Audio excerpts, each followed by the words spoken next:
So I've spent a long time watching people trying to find the source of where a lot of how we treat each other comes from. We seem to be filled with so much anger and hate a lot of the times. We tend to try to act like we think we know what's best for everybody else, and just because we have a certain perspective, let's take away other people's rights because this is what I think is best for everyone. Instead of just accepting that we all have different perceptions, that we're all our own person.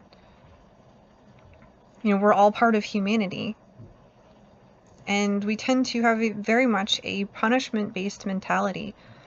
And a lot of people seek out revenge, or they hold grudges.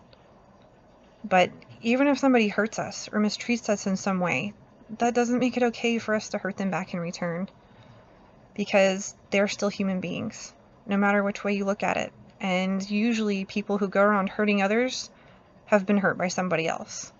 And those people who hurt them were hurt by someone else. All it does is further the cycle of violence and anger or hate.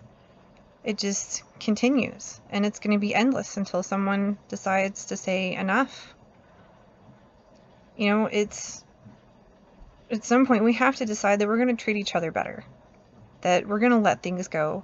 And just because we decide to have more compassion about it or handle it in a different way doesn't mean that people are getting away with mistreating others. There are still consequences, but it can be handled in a more compassionate manner. It can be handled with humanity. We create our own monsters by how we respond to things and how we act. And our words matter a lot more than we think they do. And our actions. The wrong actions or words can cause someone years of emotional pain. It can cause a lot of damage, and many times people don't even fully recover from that. How we treat each other, what we do to each other, we do to ourselves. And what we do to ourselves, we do to each other. But the point of this movement is to help us all recognize that we are all one in humanity.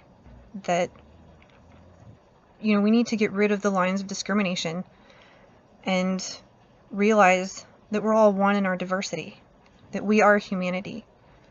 And in that, we won't be able to progress as a species and truly become better until we start to treat each other like we would want to be treated.